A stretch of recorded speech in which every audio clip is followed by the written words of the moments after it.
On the 18th of October, 1950, a member of the British Parliament rose in the House of Commons to address a question to the Foreign Secretary.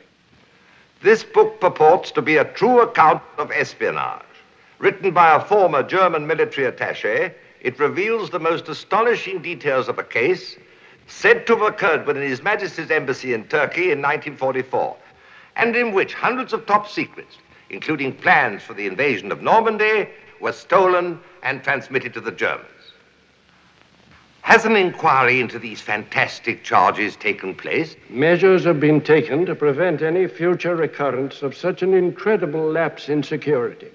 However, it must be regretfully admitted that in substance, the story to which the honourable member refers is a true one.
To be exact, our story began on March the 4th, 1944. It was a day of grueling fighting on the widely spread battlefronts of the Second World War, but the sun was shining serenely on neutral Turkey. The very same evening, on March the 4th, 1944, a Turkish minister held a reception for the entire diplomatic corps. The place, Ankara, the capital of neutral Turkey.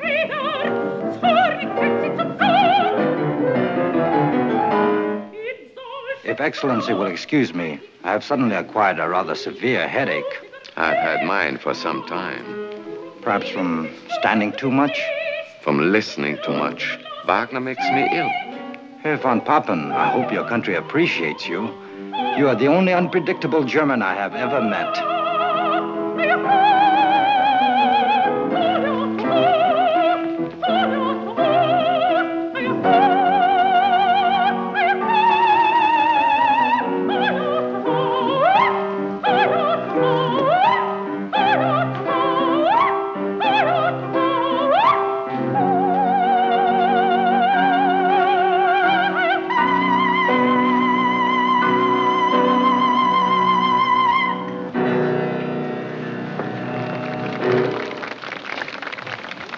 I cannot remember when I've seen a lady as beautiful as you eat as heartily as you.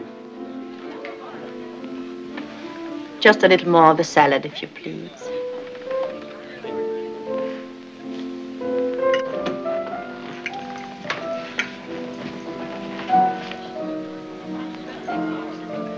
No one admires Turkish food more than I.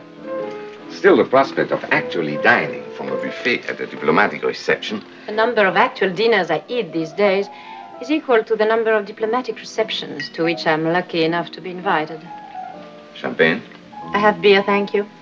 I've often wondered, Countess, why did you leave Warsaw? Bombs were falling.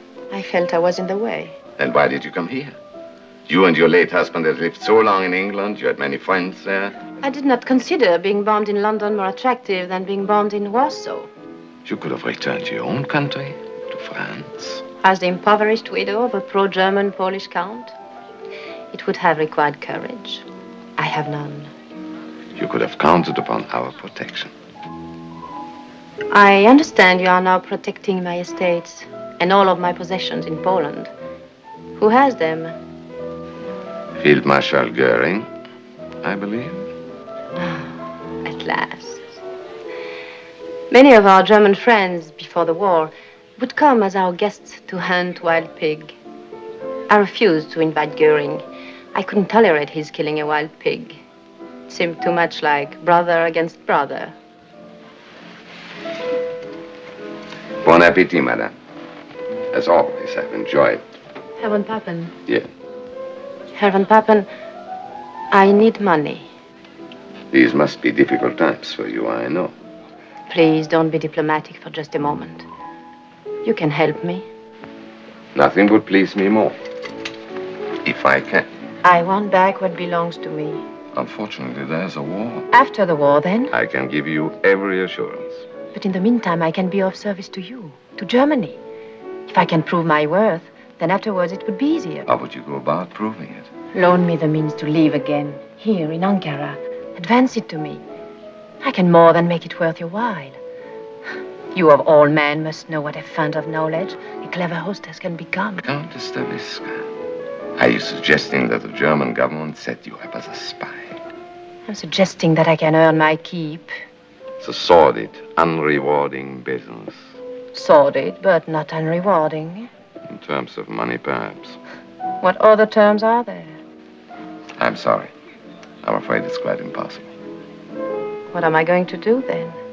Call upon your friends. I have none that I want. And those who want to be, quite frankly, cannot afford it. I beg your pardon. Yes? Excellence, the British ambassador has just driven up. So soon? Perhaps we can talk long at the next reception, madame. And it's my turn to arrive for the last half of the evening. One thing about being a neutral, I can come early and stay late. And perhaps continue our conversation with the British ambassador?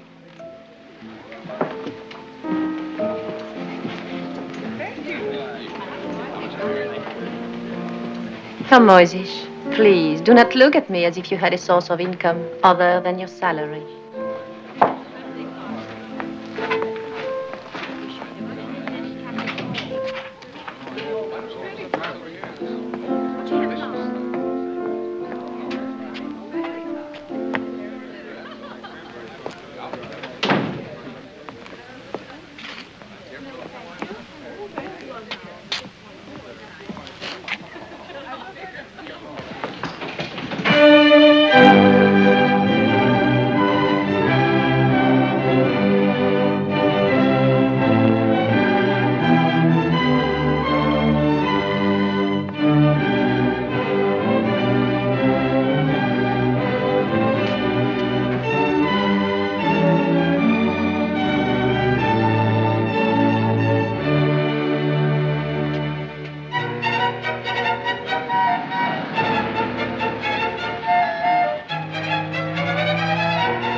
Excellence. Yes? The Countess Staviska. What about her? Based upon something she said to me, I have reason to believe she needs money. You too, Moise? I was sure that it wasn't I, Excellence, who approached her. However, it occurred to me... No. She has many friends, access to many sources. Definitely not. Good night, Moise. Good night, Your Excellence.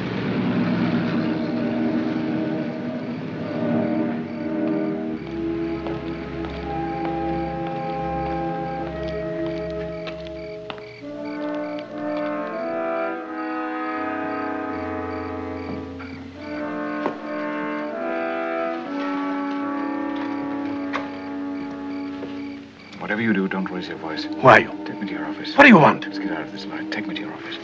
Don't be a fool, Moisich. I've brought you the opportunity of your lifetime.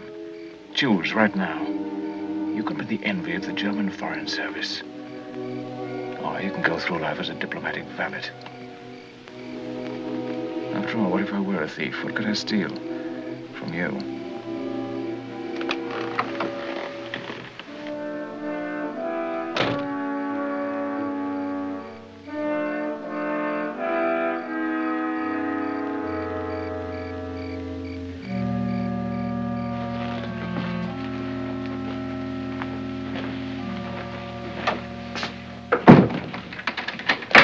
Before I state my proposition, let me warn you not to breathe a word of it to anyone except your chief.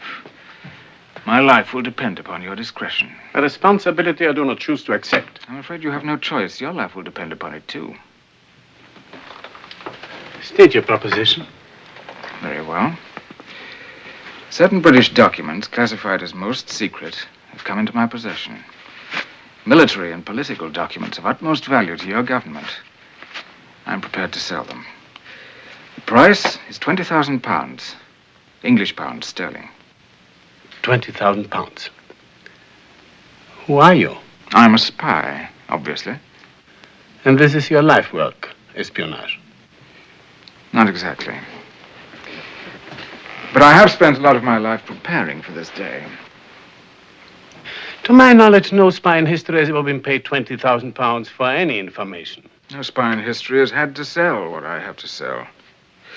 Besides, spies are notoriously poor businessmen. Most of them are professional patriots, frustrated liberals, or victims of blackmail. And in all such cases, the emotional involvement weakens their bargaining position and destroys sound business judgment. Would you consider it a sound business for the German government to pay 20,000 pounds to an unidentified amateur for a set of so-called secret documents? Not so-called. Not secret. Most secret. Top secret. I'm sure they are. And now I have more serious matters to attend to. I'll have an attendant show you out. Moisich. It appears I must think for both of us. First, you'll inform Herr von Papen of my offer. Naturally, he'll have to check with Berlin. I'll give you 3 days to consider my proposition. On the 7th of March at 3 in the afternoon, I'll telephone you here and ask if you've received a letter for me. I'll call myself Pierre. If you say no, you'll never see me again. If you say yes, it'll mean you've accepted my offer. But I must have more information. If you accept, I'll return at 10 o'clock that evening. You will then receive 2 rolls of film containing photographs of the documents. I will receive from you the sum of £20,000 in English banknotes of small denominations. Should you approve of my first delivery, you can have more. For each subsequent roll of film, the price will be £15,000. Is this all clear? It is not at all clear. What are the documents? What do they contain? I hadn't thought to bring samples with me. But for one thing, the English have been discussing with the Turks their possible participation in the war. A matter of pure supposition. I have the minutes of their secret talks. Herr von Papen would find them enlightening and frightening. What else? The latest Allied timetable of the shuttle bombing of certain Balkan targets. Where and when and by whom and by how many. Go on. The secret minutes of the Tehran conference. What else? Don't be greedy, Moisich. What do you expect for £20,000? How did you obtain such information? That is no concern of yours, nor is my identity. And please do not have me followed. You Germans have no talent for it. You keep wanting to get ahead of the people you follow. Destiny has held out its hand to you tonight. Take it and hold on. Good night, Moisich.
Good evening, Diallo. Pleasant reception, sir? Diplomatic receptions are never pleasant. Necessary and unnecessary, successful and unsuccessful, or non-committal. The faces may be pleasant, but never the motives. Right, sir. Oh, speaking of pleasant faces, weren't you at one time in the service of the Countess Staviska? I was valet to her late husband, the Count, when he was attached to the Polish embassy at the court of St. James. She was at the reception this evening. I hadn't seen her for years. Is she well, sir? As charming as ever, but not well off. It seems that the Nazis have confiscated all of her possessions. I'm sorry to hear it. She was a lady of great wealth. It was becoming to her. She used it well. A generous, brilliant hostess, the Countess Staviska. Yes, sir. More than anyone I've ever known, she symbolized the world in which she lived and which she thought would never end. A world of infinite beauty, luxury, and indulgence. Those were pleasant days, sir. Gone forever, I'm afraid. Let us hope not, sir. I put the survey of Turkish manganese beside your bed together with your journal. Oh, yes, thank you. One moment, sir. Your capsule. Diallo, have you ever considered the possibility that you might just once forget something? Often, sir. I don't think you'd ever get over it. Nor do I, sir.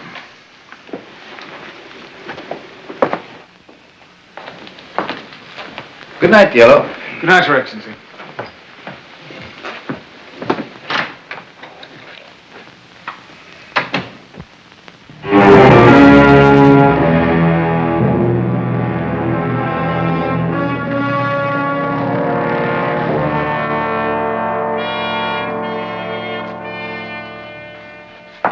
Dispatch from Berlin has just arrived. Transaction approved. Take every precaution. Essential, you determine identity of agent. Expect immediate report after delivery of documents.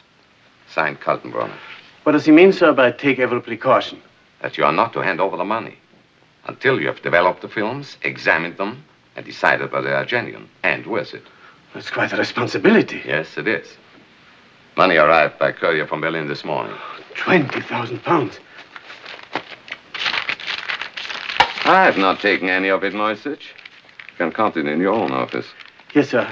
I had no intention, believe me. It was Are you just sure that you can handle this alone? Yes, sir. What about developing the films? Photography is a hobby of mine. I have used the darkroom often. Good. The fewer people who know about this, the better. Particularly if this fellow makes fools of us.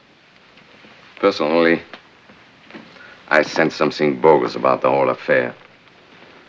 The man may be a clever swindler, perhaps even a British agent trying to plant false information on us. What was your impression of him, Moisich? Well, sir, I pick him to be a highly trained special agent, perhaps a Foreign Office careerman. British, of course. An Oxford-bred aristocrat, if ever I saw one. You know the type, sir. Arrogant, spoiled, cynical, and completely decadent. Fantastic. By the way, a code name has been assigned to him. Cicero. He's to be referred to as Cicero. Cicero? The name is the personal choice of Herr Ribbentrop. Has it any significance, sir? None that I know of, except the surprising fact that Herr Ribbentrop has even heard of Cicero. Yes, sir. That's all, Moisich. Good luck. And keep your wits sharp. A great deal depends on you. Yes, sir.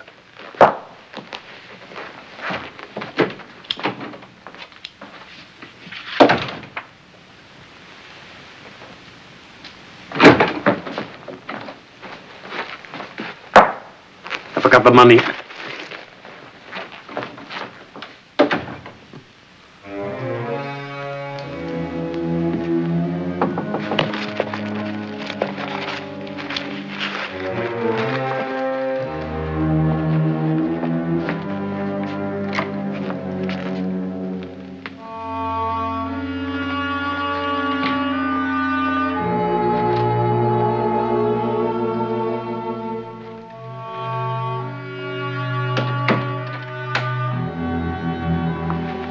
Money, I see. You have the film?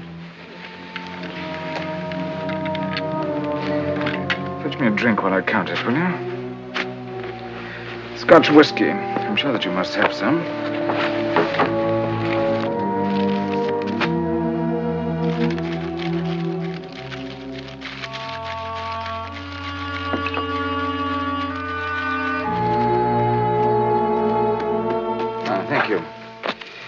the pleasures of duty in a neutral country. You Germans can drink fine Scotch whiskey, and your enemies can fill up on fine German beer.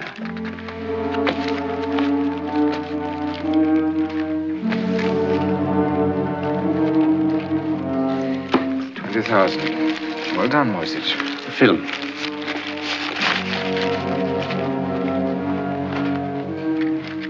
Not yet.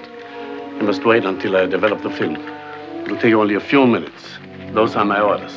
If you insist, just this once.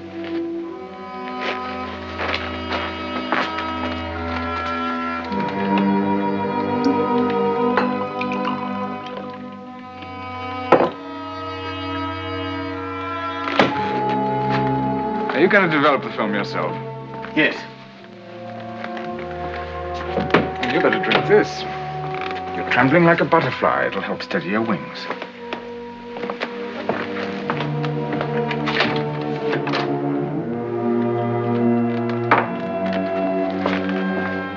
The door will be locked. I won't open it to anyone but you.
To offer full support short of entering war as open co-belligerent.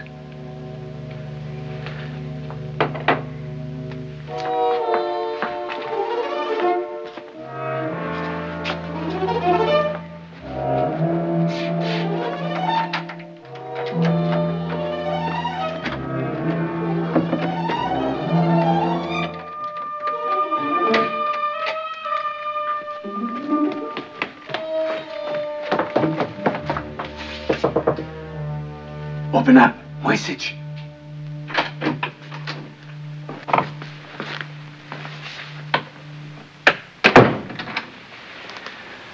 Interesting snapshots, aren't they? The documents seem to be genuine. Don't be pompous, Moisich. My government has authorized me to make further arrangements with you. I assume you've informed them of the price, £15,000 for each additional roll of film. How did... I said to myself, if I were an ambitious attaché in the German embassy, what would be the combination of my safe? How dare you? 1/30/33, the day Hitler came to power.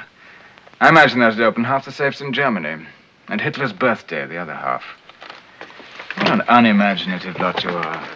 Don't be upset, Moisich. There wasn't anything else worth taking. My government is prepared to pay £10,000 per roll, no more. We won't haggle, Moisich. I risked my life to get these documents, 15 of them at £1,000 each. The price is quite reasonable. You'll pay it. But on the one condition. My superiors insist on knowing who you are and how you obtain your information. Why? Because it's highly irregular having an agent in our employ upon whom we know nothing. I am not an agent in your employ. I understand that clearly. All the same, it's essential that we know. It's unessential that you know anything about me. However, I will tell you this much. I work at the British Embassy. Sooner or later, you'll find that out anyway. As to my name... You have been assigned a code name, Cicero. Cicero? A man of nobility, eloquence, and dissatisfaction. I like that name. When will you bring more film? A week from tonight at the same hour. And have the money ready. On Moisich, change the combination if that's safe. May I suggest one? Try 6-18-15. That's the date of the Battle of Waterloo. Good night.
Oh, it's you, Diallo.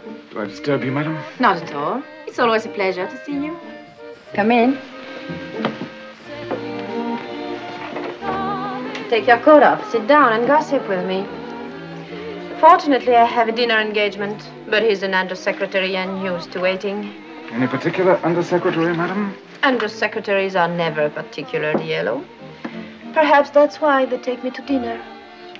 It is far more likely that in madam's presence, they feel like ambassadors. Of all the diplomats I've known, you're still the best. It is my good fortune that you've known so few valets. Diallo, please. I've spoken to you about this before. You're valet to the British ambassador, not to me. Now, sit down and tell me the gossip. Well, to begin with, the noses of the wives of the diplomatic corps, Axis, Allied, and Neutral, have been badly out of joint this past week. Due to? Due to the ease with which the Countess Staviska once more proved herself the most radiant, beautiful, and sought-after lady in Ancara at last week's reception. Another of your unverified rumors. I was afraid madam would accuse me unjustly. I'm prepared to name my authority. Who? The British ambassador, no less. He spoke of your beauty and brilliance and hospitality. Of how in the old days you were a symbol of everything worth having and wanting. A symbol of the good old days. That's me. The last of the lot. If I'm lucky, I'll get 1,000 lira. Diallo, will you take it to the pawn shop for me tomorrow? I couldn't face the haggling and whining. Perhaps it would be pleasant for you to go by yourself tomorrow. And bring back the jewels you redeem. I don't understand. Redeem? It's yours. £5,000. It's from me. From you?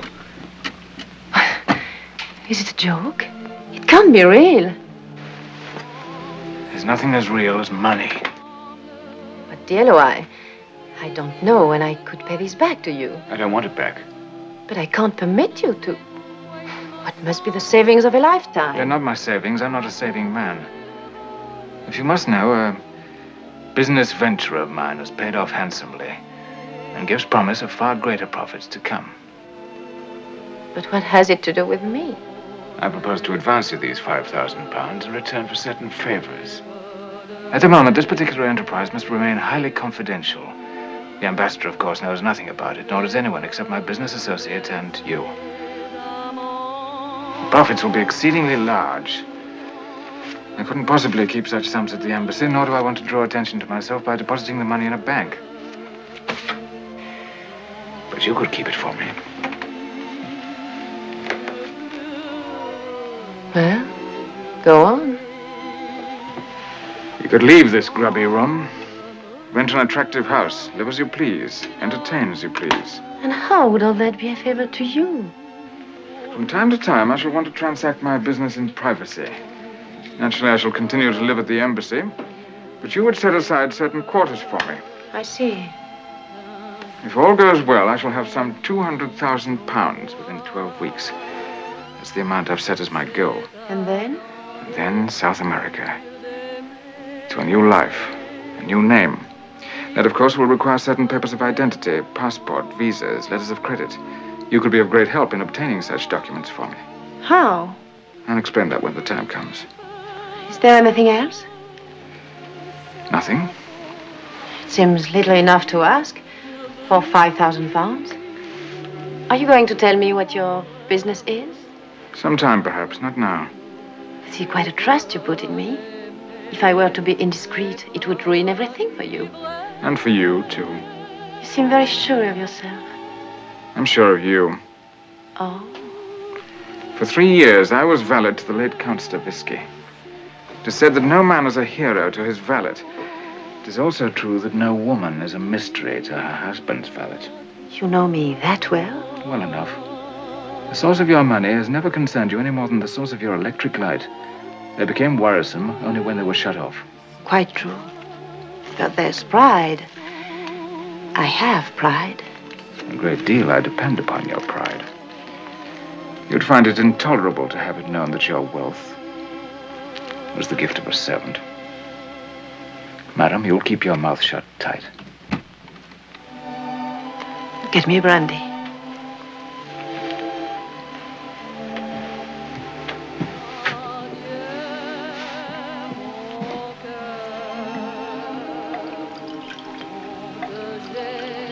I shall drink only out of one glass, thank you.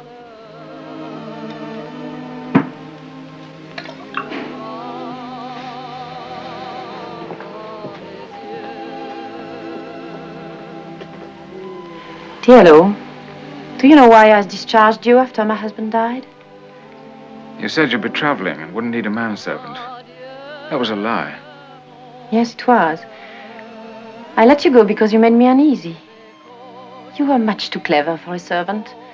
Too suave, too wise, too self-contained.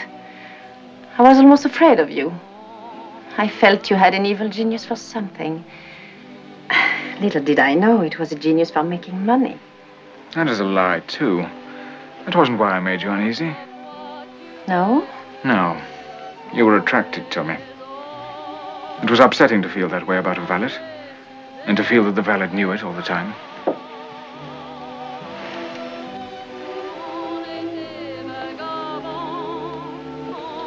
Anna, have I offended you? You'll soon be very rich. Everything worth having and wanting. He didn't say that about you, I did. That's how I've always thought about you. And now you want me to go with you to South America? Yes. To a new life? Yes. Away from the wars, the intrigues, the fears. The poverty. And it would be right for us now. Because now at last, we are equals. Yes.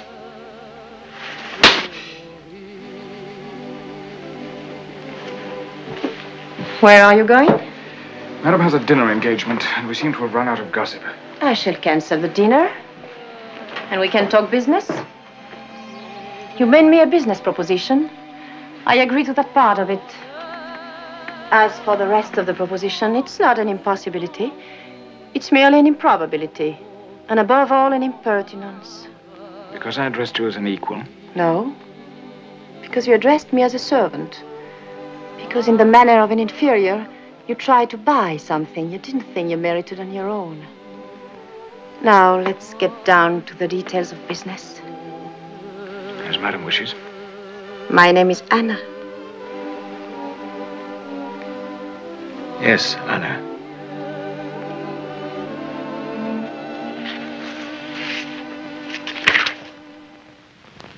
"24 hours after the Cicero documents had reached Gestapo headquarters in Germany, Moisich was summoned to Berlin to report personally to General Kaltenbrunner.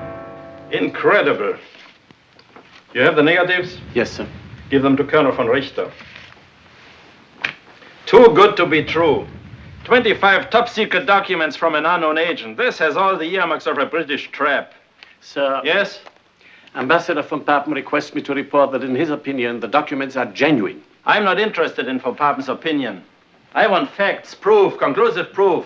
What's the real identity of this fellow Cicero? What are his motives, aside from the money? Does he have a confederate? You haven't answered any of these vital questions. Unhappily, sir, Cicero is most uncooperative. Teach him to cooperate. That's your job. What do you think of the information on the Tehran conference? Well, it looks authentic, but it's such high-level material that we have no means of verifying it. Exactly. And we can't act on what we can confirm. But there's one document here that can be confirmed, this. The operational plan for the shuttle bombing of Balkan targets. According to this, British heavies are going to bomb the Ploeshti oil fields on April 5th. If the raid takes place on schedule, that would serve to confirm the authenticity of the other documents. Good point. Is it your intention, sir, to warn the Romanians? Of course not. What purpose would that serve? Have you made another rendezvous with Cicero? For next Thursday evening. Very well. You fly back to Ancara and keep that appointment. But try to get some facts on the man. Tell him we can't keep paying out such sums of money unless we know how he gets his information. I do my best, sir. Try to do better than that. Yes, sir. This is your responsibility, Moisich.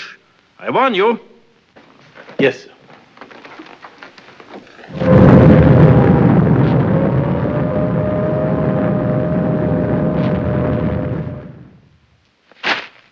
Half-witted, paranoid gangsters refusing to warn the Romanians. Thousands of dead, millions of gallons of precious oil and gasoline gone. Because Kaltenbrunner and von Richter can no longer admit that anything in the world is genuine. But surely the air raid will convince them. Even if it does. Now, they can't admit it. But if Ribbentrop found out Kaltenbrunner made a mistake, and if Goebbels found out about Ribbentrop, and if Himmler found out about Goebbels, Moisich, it's time you understood. We represent a government of juvenile delinquents. Yes, sir. Well, if Berlin doesn't know how to utilize Cicero, I most certainly do. Have you received an answer from the Turkish Foreign Office? Yes, Excellence. His Excellency will be unable to see you this evening. He's attending a reception. What reception? At the Countess Stavisca's, I believe. At the Countess Stavisca's? I shall be there myself, Excellence. What's all this about? Excellence was invited, but you declined. So I did. I didn't realize. For the Countess has found a benefactor after all. I wonder who. Oh, no, sir, not on my income. This could only happen in Ankara, and only to the Countess Stavisca. Last month's penniless. This month's, the Turkish Foreign Office supplies her guest of honor. Call the Countess. Say I find myself free this evening after all, and would be delighted to attend.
afraid you'll have to wake Morrison. Ask him to come here at once. Yes, sir.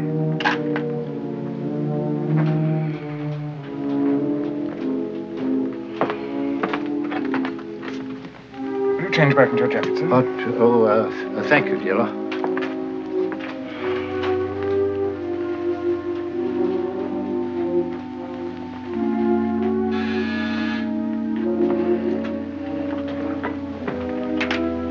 Morrison will be there directly, sir. Thank you.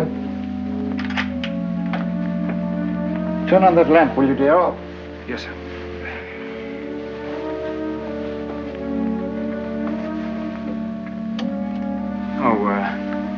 This bulb must be burnt out, sir. I'll have it replaced.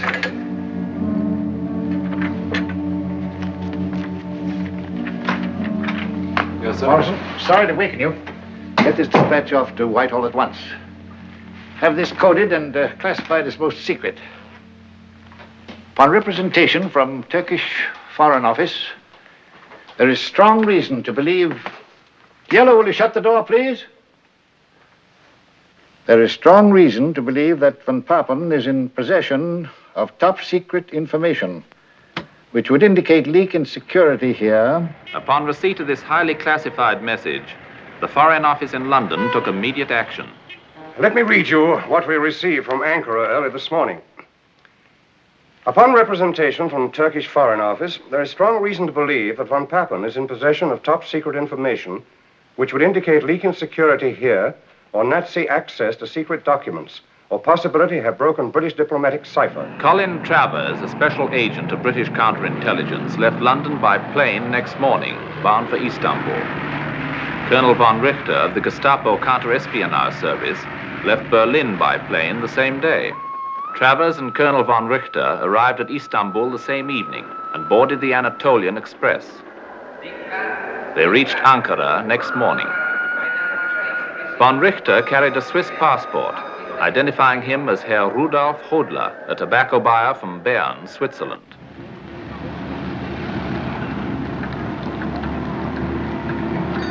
He was met at the station by a Gestapo agent named Siebert and immediately escorted to the German embassy to confer with Herr von Papen.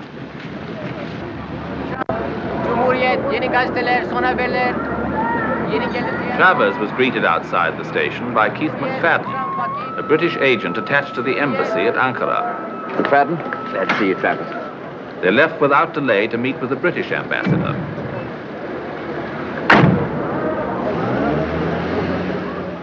To begin with, sir, I think we must assume that the source of information to the Nazis is someone here at the embassy.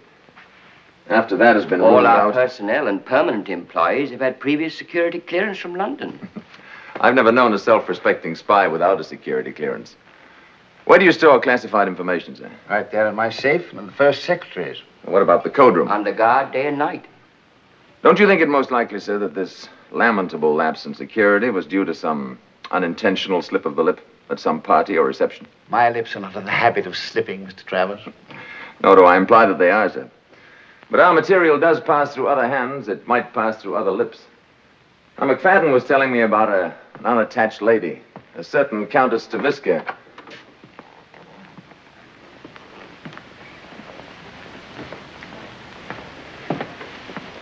Thank you, Diallo. You were saying?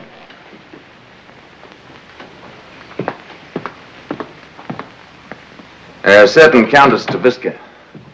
It seems she's quite recently and suddenly begun to entertain informal, gay little gatherings. I assume some of our embassy personnel have attended from time to time. The Countess has a wide circle of friends, which I'm happy to say has included me for some time. Yeah, that circle no doubt would also include Herr von Papen and his associates. Mr. Travers, the Countess is doing her very best, I assure you, to live neutrally in a neutral country. Under the circumstances... According to Mac here, her circumstances have taken a startling change for the better. Does anyone know the source of her sudden good fortune? I cannot see that it concerns anyone but the Countess Staviska. And I certainly cannot see what the source of her income has to do with our problem. No, I'm probably just a gossip at heart. Maybe that's why I like my work. Counter-espionage is the highest form of gossip. It is obvious the Cecil is paying the bills for the Countess. Why else would he choose her villa for his next rendezvous with Moisich? What a strange and sudden and perfect relationship. Too strange, too sudden, and too perfect. The unknown Cicero and the well-known Countess. Well known for her anti-German sentiments. Yet only recently, she pleaded with me personally for an opportunity to work in our interest. The suggestion of British intelligence, no doubt. Colonel von Richter, just what will convince you that Cicero is what he says he is? A spy, selling us genuine documents of great value for a great sum of money. I've come here to convince myself, Herr von Papen, one way or the other. A talk with Cicero might help. Moisich, when do you meet him next? At the villa, next Thursday evening. Then you will arrange for Mr. Hodler, the Swiss businessman, to be present. My incognito. I think it's preferable that Moisich remain our only contact with Cicero. I'm afraid you do not understand why I'm here, Excellence. I've come to Ankara to relieve you of all responsibility in our relations with Cicero. I cannot be relieved of that responsibility, except by the order of Foreign Minister Ribbentrop. General Kaltenbrunner expressed the hope that you would not force him to bypass Herr Ribbentrop and bring the matter directly to the Führer. What further instructions has the Gestapo for me? In the future, all documents from Cicero will be sent directly to Berlin. Those which General Kaltenbrunner feels are pertinent to your diplomatic mission will then be transmitted to you.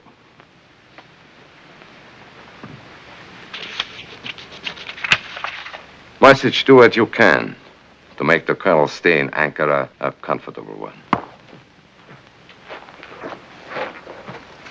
Thank you.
Him out.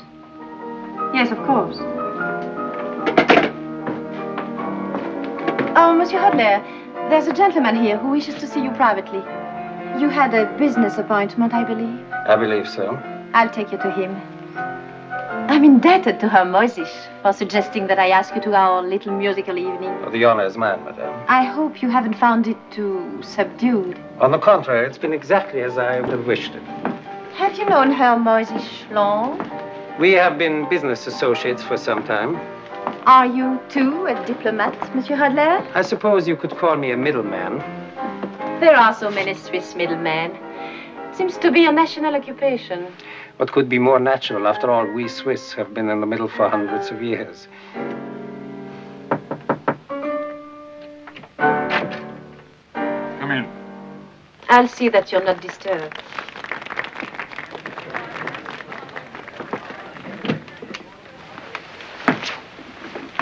Colonel von Richter, sit down, please. Moisich tells me you're to be the new intermediary. That's correct. Sent from Berlin by General Kaltenbrunner, I should imagine, to see to it that von Papen keeps his hands off the information I supply. Havana's, the finest money can buy. I approve of the change. Moisich is conscientious, but not very bright, and too well known in Ankara. It'll be safer for me to deal with you. Your security is a matter of grave concern to us. I'm happy to hear it. I share your concern. For this reason, I must ask you about the Countess. Have you told her who I am? Of course not. Does she know the nature of your business? No.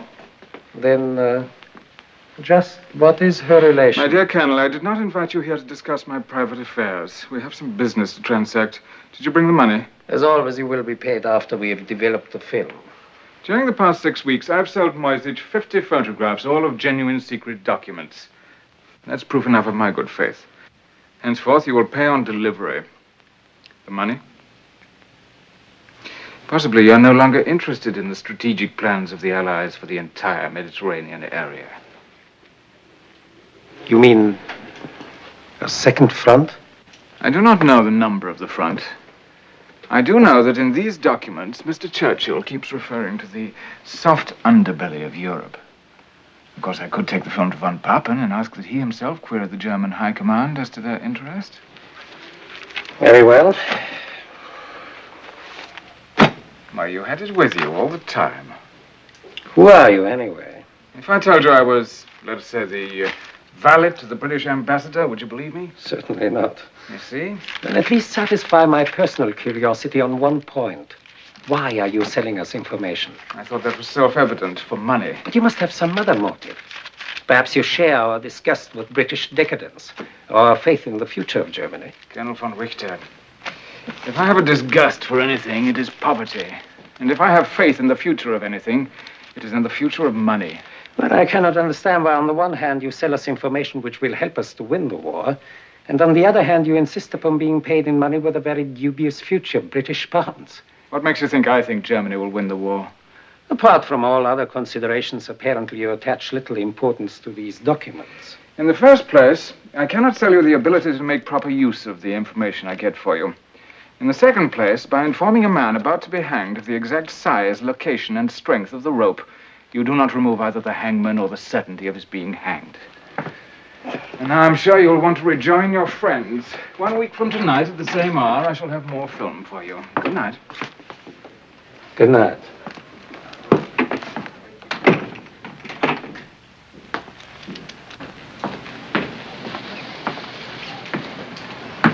I trust your meeting was a satisfactory one, Monsieur Hadley. Quite satisfactory, thank you, madame. And that you will honor us again soon. The honor will be mine, madame. Good night. How charmingly you Swiss click your heels. An old Swiss custom? Good night.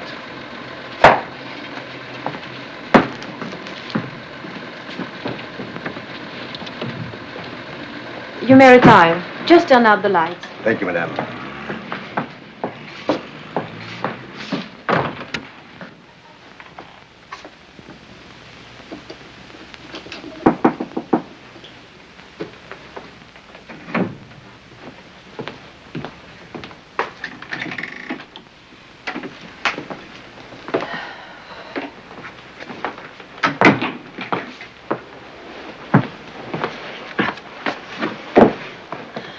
Profitable evening? Profitable enough to bring the total to £75,000. Another 6 or 7 weeks should do it. Dear Lou, why don't you stop now? Why go on playing with fire? What makes you think I am? Oh, don't treat me like an idiot child. Your friend Hodler, he isn't Swiss. Oh? I know a Prussian when I see one. Does it matter to you? Your safety matters to me. So many people are concerned about my safety. I never felt more secure. Well, I don't. And my security depends upon yours. Forgive me. I keep thinking of myself as a man. I keep forgetting I'm a valet who pays dividends. Must you leave so soon? I mustn't stay away from the embassy any longer than necessary. I can't see why a man as rich as you should go on pressing the trousers of the British ambassador. That's where I get my money. I steal the loose change from his pockets. Oh, before you go, dear Lou, get me a drink. Will you?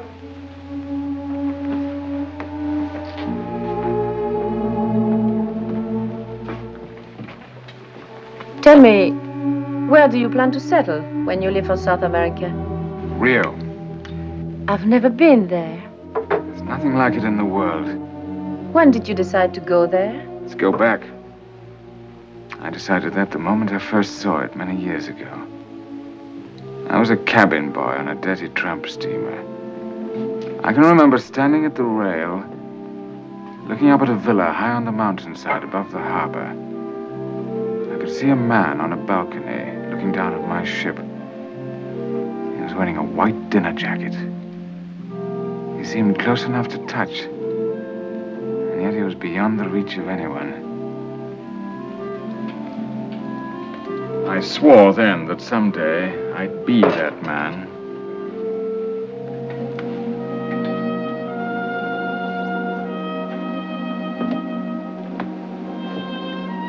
You might find Rio de Janeiro not to your liking.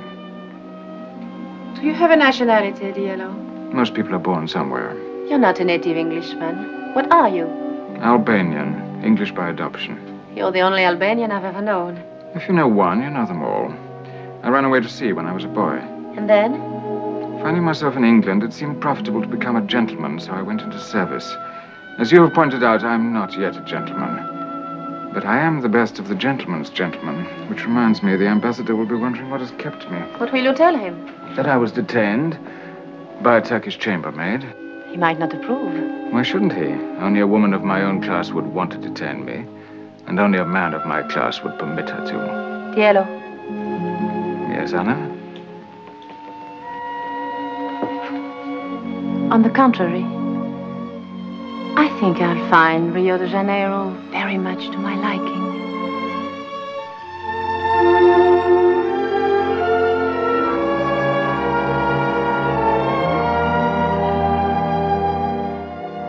Anna. Yes, Diallo. Get me a drink.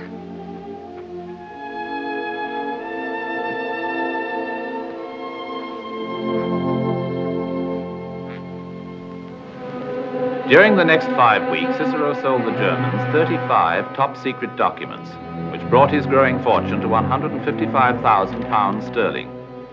The Germans were informed of every secret word the British ambassador set to paper, every secret conference, every secret pact. And yet, despite the unerring accuracy of the information gathered from the Cicero documents, German intelligence refused to act upon it, out of fear that Cicero might be a British plant. As for the British, they had failed to uncover any breach in their security. Travers grew increasingly certain that his first assumption must have been correct, that there was no spy to lay hands on. And so in your 3 years as her husband's valet, I'm sure you learned more about them both than we could in a lifetime of investigation. Infinitely more, sir. I respect your reluctance to discuss the private affairs of a past employer. It's also reassuring to me, personally. But, Diallo, we are at war. I understand, sir. Tell me, did you ever have occasion to hear the Countess express sympathy for the Nazis, privately or openly? To my knowledge, sir, the Countess never spoke of countries, political parties, or groups. The world to her was made up of individual people she either liked or disliked. Would you consider her to have been pro-German? The Countess was capable of being pro-anything, if it made for a congenial dinner party. Then would you consider it possible, under certain circumstances, for her to have become a German agent? Only for money, sir. Of which she has suddenly acquired a plentiful supply? I know nothing about spies, of course, and the way they function, but I can remember that the Countess had a remarkable talent for receiving confidences from important people. The Count always relied upon her for a great deal of information that was otherwise unavailable to him. Thank you, Diallo. That's all. Thank you, sir. I'll be dining at the American Embassy. You may take the evening off. Thank you, sir.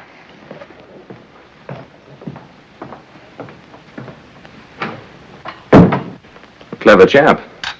Because he supports your theory that the breach in our security was no more than a few irresponsible remarks at one of Anna Stavisca's dinner parties? Well, frankly, sir, that is a fairly accurate summary of the report I was planning to send to London. I hope you're right.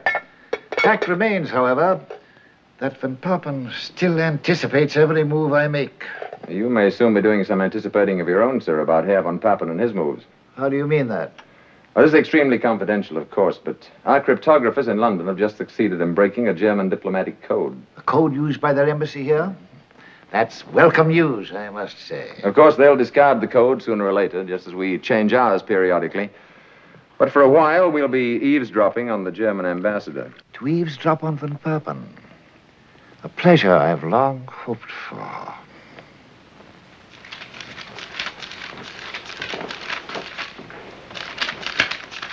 Nervous, Colonel? This house is far too dangerous a meeting place for us. I wouldn't be surprised if the British were watching it. I haven't yet, but they will soon. They suspect the Countess is a German agent. Are you serious? And all the while you suspected she was a British agent. Amusing, isn't it? Not at all, and under the circumstances we shouldn't have met here. From now on, we won't. Do you know the Aslan Hane Mosque in the old quarter? Moisich will find it. We'll meet in the entrance of it a week from tonight at the same hour. Be sure to take your shoes off. The Muslims will resent it if you don't. Childish. To them, no more childish than you're resenting someone's hat being on in church.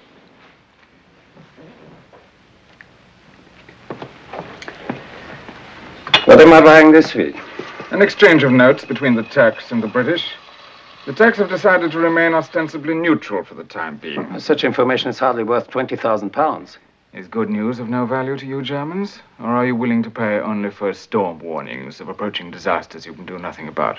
There's one disaster we can do something about, and about which it is most important for us to have full information as quickly as possible. Sounds exciting. A certain code word has appeared in several of the documents you've sold us. The word is overlord. Do you know what it means? Not the foggiest notion. And we are convinced that overlord is the code name for their so-called second front, the invasion plan for Western Europe. What we must know is the place and date, the where and the when. The where and when of the Allies' invasion of Europe. It'd be nice to know. I can understand your curiosity. I'll pay you double for it, £40,000. Generous of you. But is information of that nature likely to turn up at the British Embassy in Ankara? Don't you read the documents you sold to us? Not all of them, and never thoroughly. I'm not particularly interested in what they say. I usually just photograph everything in sight that's stamped secret, most secret, and top secret. For your information, last week you photographed a dispatch from London to the British ambassador. It stated that the ambassador would receive a copy of the revised strategic plan for Overlord within 10 days. Did you say £40,000? For the where and the when. We'll meet at the Aslan Hane Mosque 1 week from tonight. Do you mind going out through the garden, Colonel? Not at all.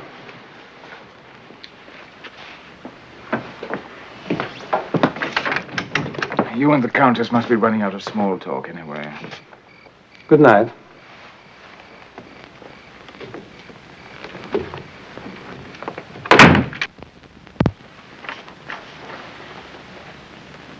This was deciphered from the German code we've broken? Yes, sir. Who's seen it? You and I, sir, that's all. But McFadden should hear it. I'll need his help. From German Embassy, Ankara, to Reich Foreign Minister, Berlin. In reply to your query concerning authenticity, documents obtained from Cicero, I'm firmly convinced material genuine. Cicero lives within British Embassy, obviously has access to top secret information. Kaltenbrunner's failure to evaluate documents and Von Richter's refusal to make them available to me, tragic blunder. Strongly urge you bring this matter to personal attention of the Führer. Signed from Papen. Cicero. It's obviously a code name for their informer. Where do we start? With your permission, sir, I'll order a house search at once. It's hardly likely our friend Cicero has left anything incriminating lying about, but something might turn up. But one thing's sure, an open search will put him right on his guard. And that can't be helped. If we can't catch this spy, we've got to frighten him. Perhaps frighten him enough to make him stop for a while. At any rate, we'll gain time. Gentlemen, for the present, I'm forced to leave this matter in your hands. As you know, I'm expected in Cairo tomorrow evening. Until my return, you may, of course, take all the security measures you consider necessary. For one thing, I suggest the combinations of the safes be changed and safety devices installed. Of course. What about assistance? Do you have enough men? Yeah, we have 4 other agents in Ankara on other assignments. I can reassign them to this. Whatever you think.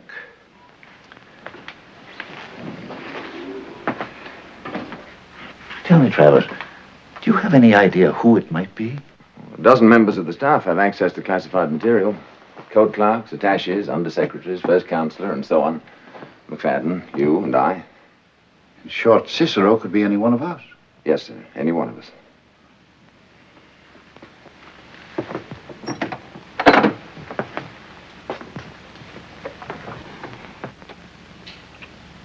There you are, sir. Be a few days before I get the combination changed, but the alarm's on and ready to go. Well, just so that I don't set it off by myself, you'd better explain again how it works. There's nothing to work, sir. If you were to turn that dial a 16th of an inch in either direction, the alarm would go off. To cut off the alarm...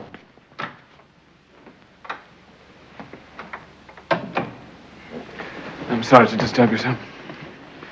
Shall I pack your uniforms? I won't be needing them, thank you, Diallo. Very well, sir. I'll close your bags. And by the way, don't be upset if Mr. McFadden should ransack my quarters while I'm gone. There'll be no need of that, I'm sure, sir.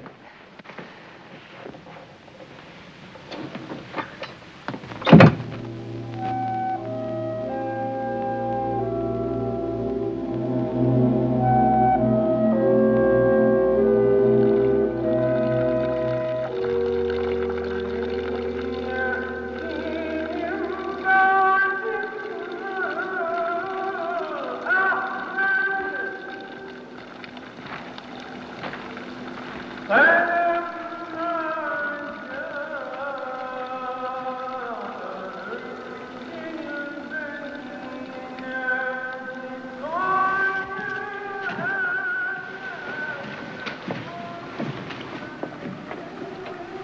is wet, cold and wet.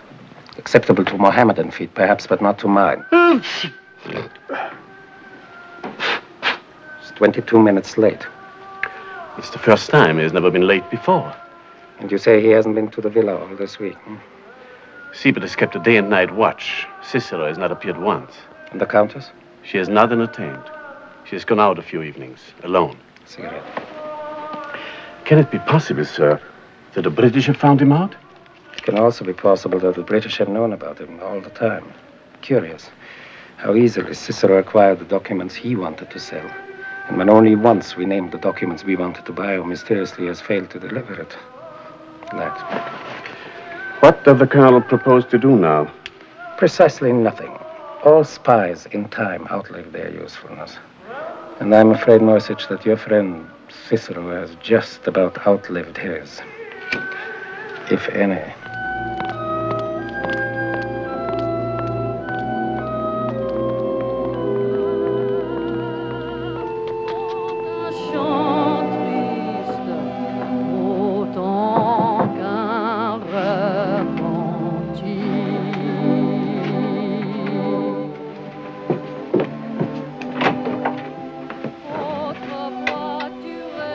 Voilà.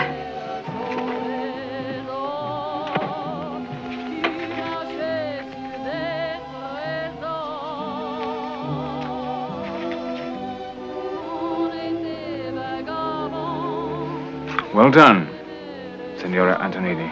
It was nothing, senor. One of my many pleasant wifely duties. How much did they cost? £5,000. Another 1,000 for a set of papers to go with them. Birth and marriage certificates, that sort of thing. And another 1,000 to help him forget all about us. Money well spent. What about the tickets? 2 first-class compartments in separate cars on the Istanbul Express, leaving tomorrow evening. And the ship? An Argentine passenger freighter sailing from Istanbul direct to Rio. When? Day after tomorrow at sundown. Now remember, you have to take no notice of me whatsoever on the train. When we reach Istanbul, we'll go aboard the ship at once. How did it go to the bank? The size of the deposit created quite a stir. The manager of the bank seemed extremely curious. But I managed to satisfy his curiosity on all points when he took me to lunch. And? He will personally expedite the transfer of funds. The papers will be ready tomorrow morning. How much did that cost? Another 1,000. And all of my powers of persuasion. This side of respectability. A little over generous, perhaps. Now, let's see. 5, 7, 9,000 for expenses. That leaves roughly 130,000 pounds in dollars, about 600,000 in Brazilian cruceros, about 11.5 million. Plus the 40,000 pounds you're getting tomorrow. I've pulled out of that particular transaction. The market's getting shaky. I've decided to retire.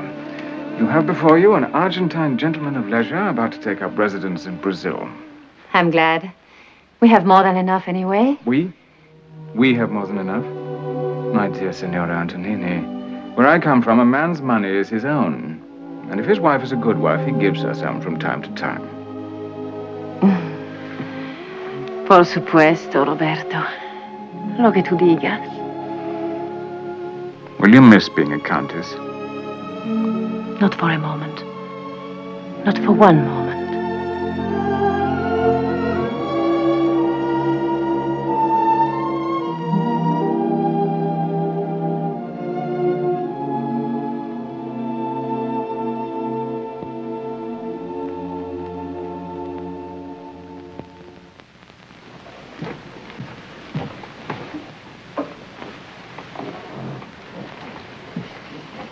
Yellow.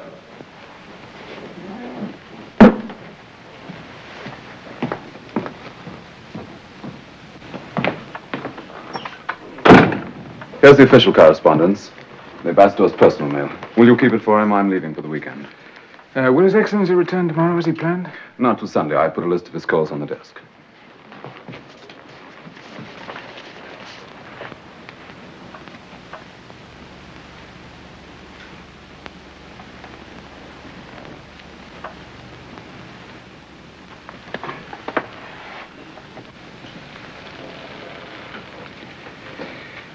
What a pity, sir, that so few ladies use perfumed letter paper these days. A great pity. Perhaps we better lock up that mail too, Diallo. As you wish, sir. Oh, Diallo, weren't you away from the embassy between 9 and 10 last night? Yes, sir. Would you mind accounting for your movements? Not at all, sir. I walked for a while on the boulevard, stopped for a drink at the Yuksel Palace, then back to the embassy. Oh, one other question about the Countess again. Do you remember any particularly close friends she may have had in Switzerland? Did she go there often? Very often, sir. The Countess was extremely fond of Switzerland. She went every spring. Oh, then that explains it. The Countess left by plane for Switzerland this morning. I hope she can enjoy it in the style to which she is accustomed. That shouldn't be any problem. She took 130,000 pounds with her. You ready, Mac?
I'm calling for His Excellency, the British Ambassador.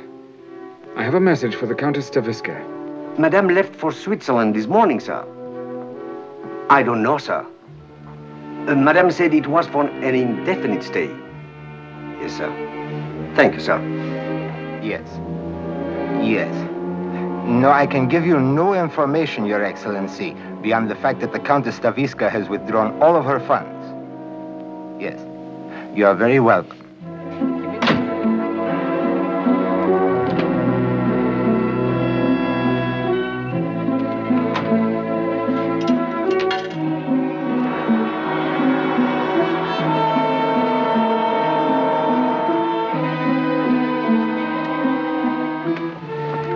Yes. I can reach Colonel von Richter immediately. Tell the Colonel I can get the merchandise he wanted. However, I cannot deliver it here in Ancara. No, it's quite impossible. I'm being watched too closely.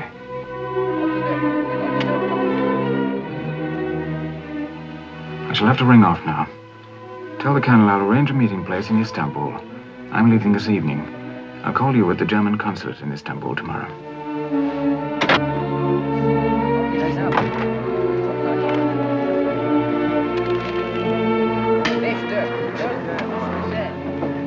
Speak to anyone in the bar. He made a couple of phone calls and then came back here. I think you're on the wrong track sniffing after Diallo. After all, he didn't bat an eye when you told him about the Countess. There's something about him. There's something about him. Why, for one thing, should he go out to a cafe to make a few phone calls?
do you want? It's all right, I clean office now. No, not now. His Excellency won't be back until tomorrow. But it's necessary. I wash windows while it's still daylight. Not now, I said. Come back later.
See him?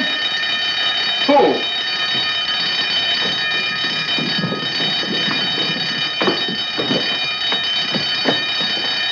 Turn off the alarm. Open it up.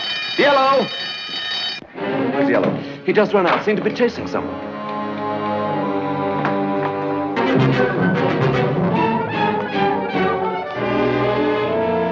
Follow him, Johnson. Find him and stick with him. Shall I try to hold him? Just find him and report back. Get off a dispatch to London. I want all available information on Yellow flown to me here at once. Give me that dispatch case.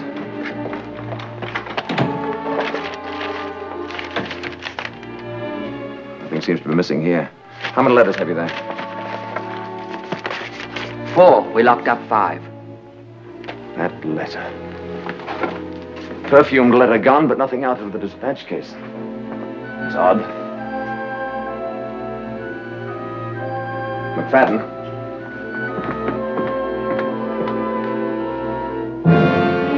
Photographs.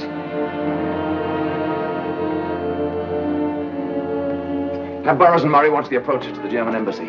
We've got to keep him from delivering that film. It'll be sticky grabbing him in public. Our Turkish friends might not like it. We can't kidnap him, McFadden. We'll have to kill him.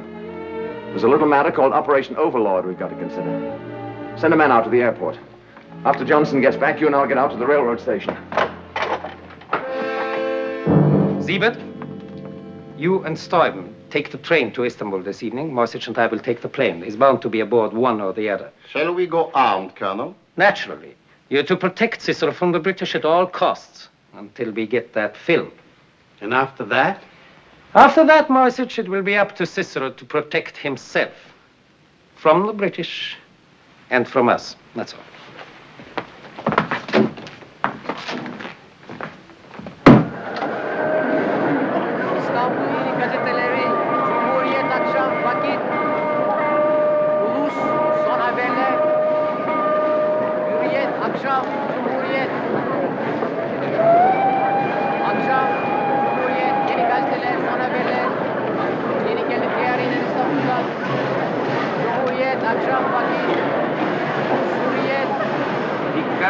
Dikkat! Ankara, Haydarpaşa Ekspresi. Peron 1'e vaktinde varıyor. Dikkat! Ankara, Haydarpaşa Ekspresi. Peron 1'e vaktinde varıyor.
car. I couldn't see which compartment exactly.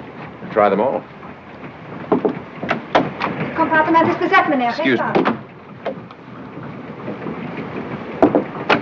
C'est occupé. Pardon. I will not fail you, sir. This compartment is occupied, gentlemen. May I see your reservation? We didn't have time to get one. If possible, we'd like to purchase a compartment in this car. I'm sorry. There are none available. We'd be happy to make it worth your while. There are none available, gentlemen.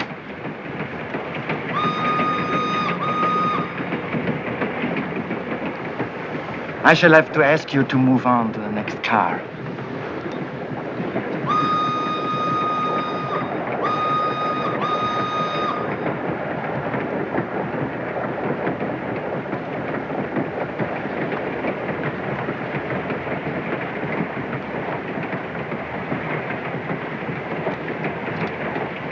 Might as well put that away and fill your pipe instead. There's nothing to do between here and Istanbul but see to it that none of them get off. I suppose the Nazis have already got the films. No. They wouldn't be playing watchdog for him if they did. They're going to take good care of him until he hands it over. And that'll be somewhere in Istanbul.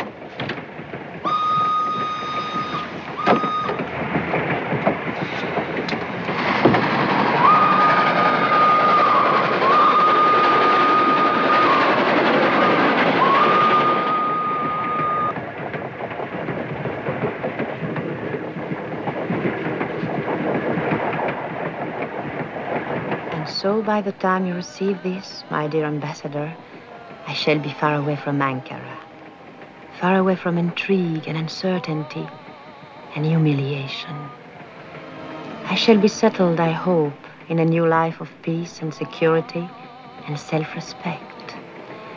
You have spoken so often to me, my dear friend, of Diello, the perfect valet who served my late husband and who serves you now.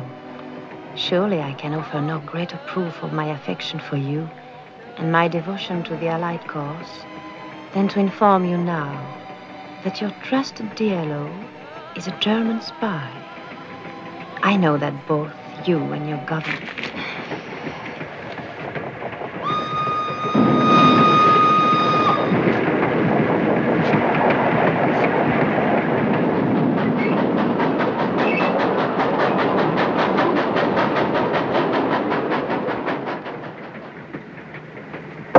Just a few minutes, sir.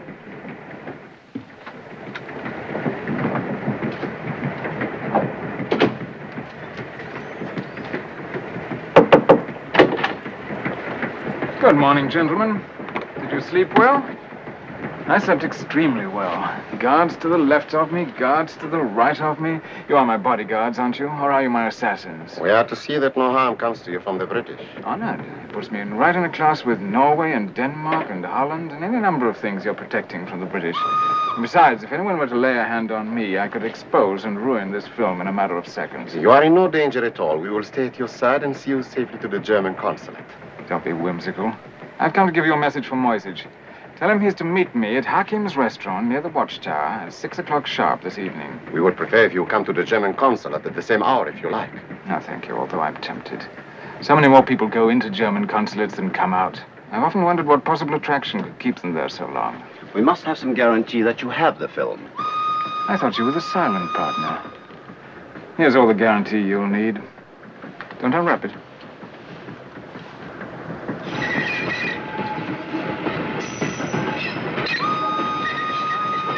It's a strip of film. Have Moisich develop it, and you will see a piece of the document that Colonel von Richter wants to buy. I'll deliver the rest of it when Moisich meets me and pays me 100,000 pounds. 100,000? I forgot to tell you I raised the price.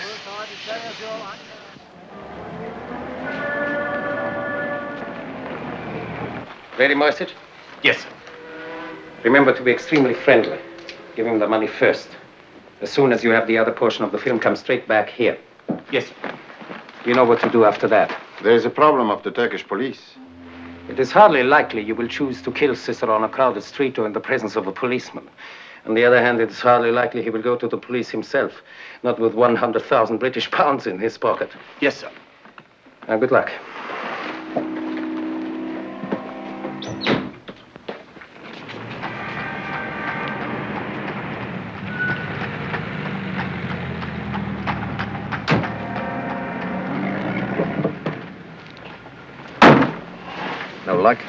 city was created by Allah primarily for the convenience of spies. Nobody ever found anybody in Istanbul.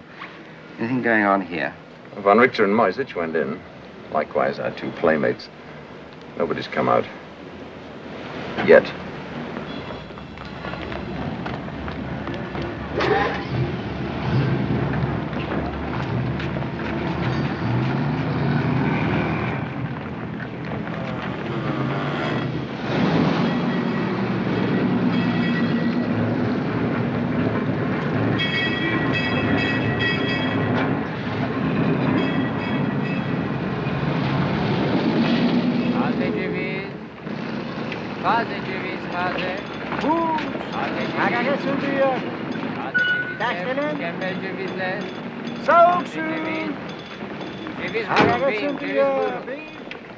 Taze ceviz.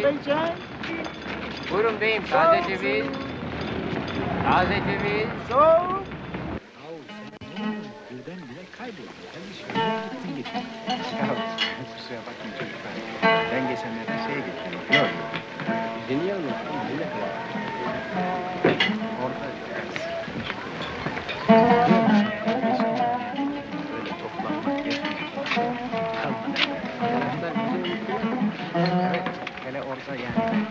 Moisich, my dear colleague, I'm delighted to see you. It's far too early for civilized dining, but I have a busy evening before me. Will you have something to eat?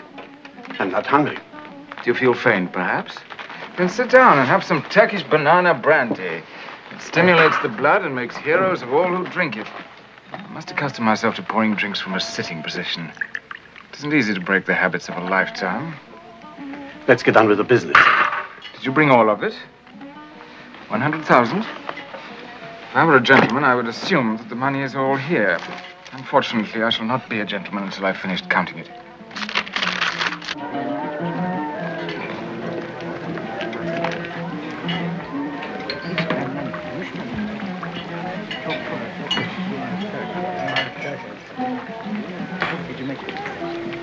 Do you speak English? A little. I'm looking for a friend. He may be in a private room.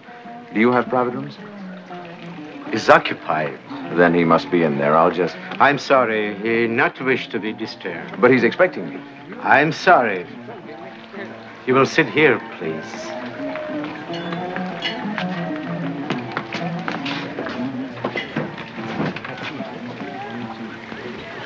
Time for using your wits and a time for blasting away for my We've no monopoly on blasting away in this room. Those two dim-witted supermen would drop us before we got clear of this table. But he may be handing over the films this minute. As of this minute, we don't want the films. They're worthless. Plans can be changed, you know. We want Cicero, and we want him alive, so he can tell us just how much the Nazis have found out. Come to think of it, for exactly the same reasons, the Nazis must want him very much dead.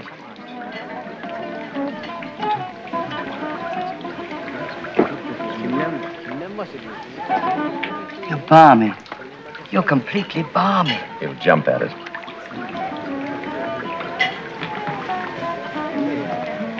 My friend may not know we're waiting. Would you give this to him, please? Yes.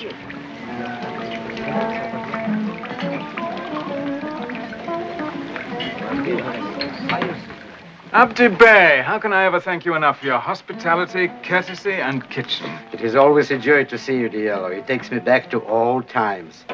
Size Bernard var, İngilizlerden. Thank you. No answer required. Who was that note from? What was in it? Would you like to purchase a photograph of it? Why so nervous, Moisich? This is the greatest day of your life. When you die, Hitler will dip you in bronze and name streets after you. Can't you count a little faster? Haste makes waste. You've grown fond of me, is that it? You're troubled because you know that I haven't much longer to live. Those two men are here to protect you from the British. Which two men? I didn't say anything about two men. Really, Moisich, you and your guilty conscience and big mouth. Here's the film. Has it occurred to you that our roles are now reversed? That the British may try to kill you? How does it feel being me? Keep a stiff upper lip, Moisich. That's one thing I have learned from the British, the importance of an exterior.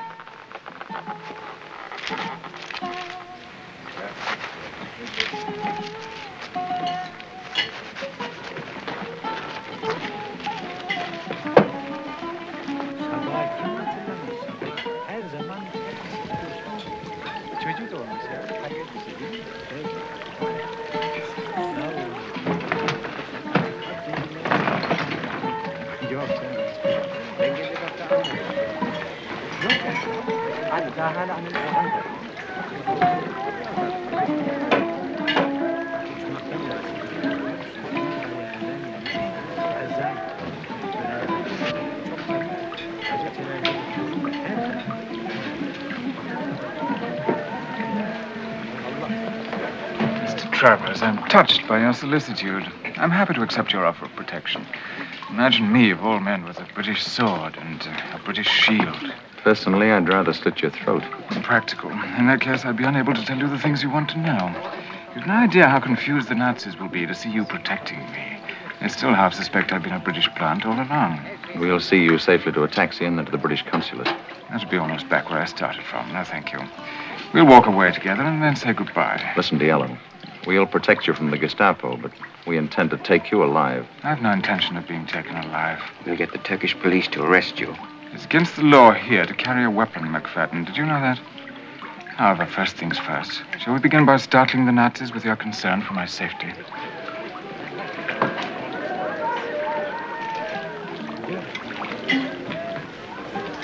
You seem to disapprove of me. You're the most cold-blooded thief, traitor, and criminal I've seen in a lifetime of looking at human trash. What a pity. I rather hoped I'd look like a gentleman.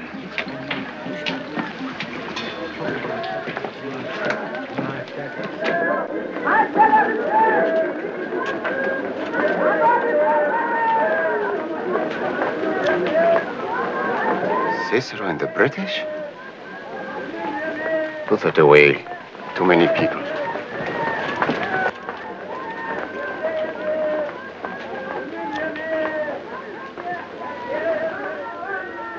Ajbadem Krabi Sibim, Tan Hispania.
Our shoes, we're saying something about our shoes. What's the matter with our shoes? I don't know.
Weiterfahren.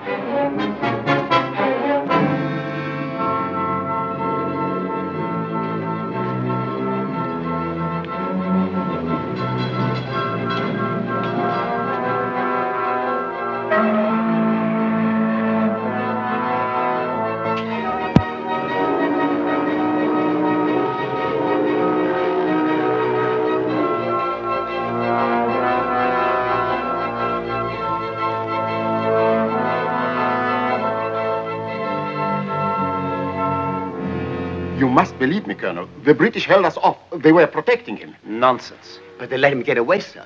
What's more, back in the restaurant, they passed Cicero a note. It has no logic. It does not make sense. An urgent dispatch for you, sir, from His Excellency the Ambassador. Moisich!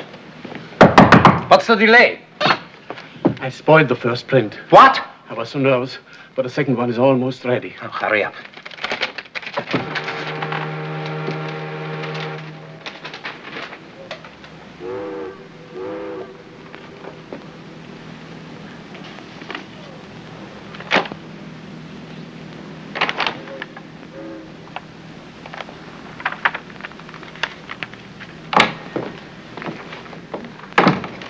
Here it is, sir.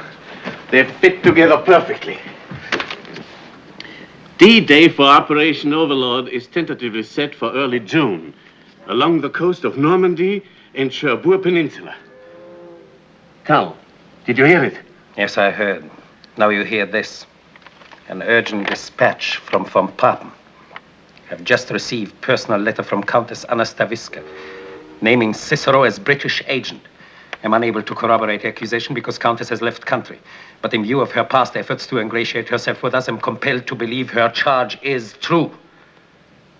I don't believe it. I've always believed it from the first. I told you so. I know the British and their childish tricks. I don't believe it. The earlier documents, they were genuine. Events proved them genuine. Of course, they had to be, so that we would swallow that big lie, that one.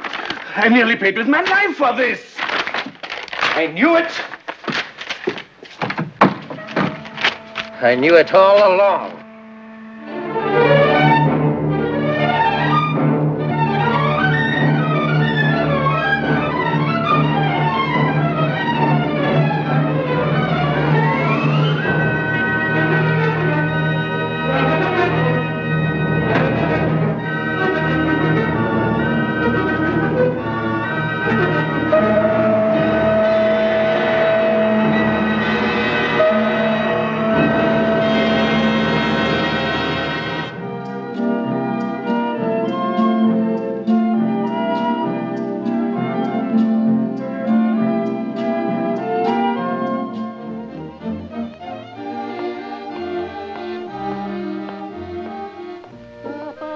Dinner is served, Signor. Mon ami, tu avais trop de confiance, c'est fini, c'est fini. T'avais une femme merveilleuse, si jolie, t'as pas su la rendre heureuse, t'es tout seul, elle est partie.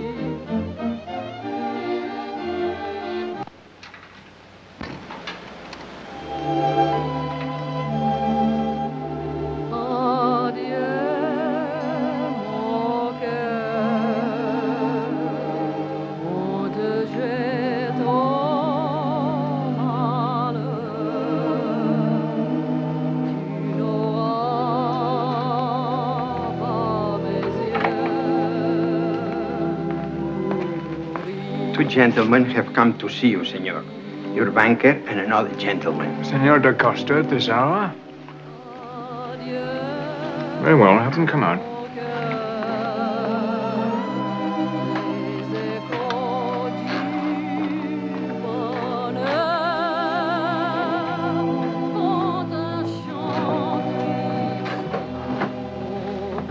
Senor da Costa, an unexpected pleasure. Senor Antonini, please forgive this intrusion.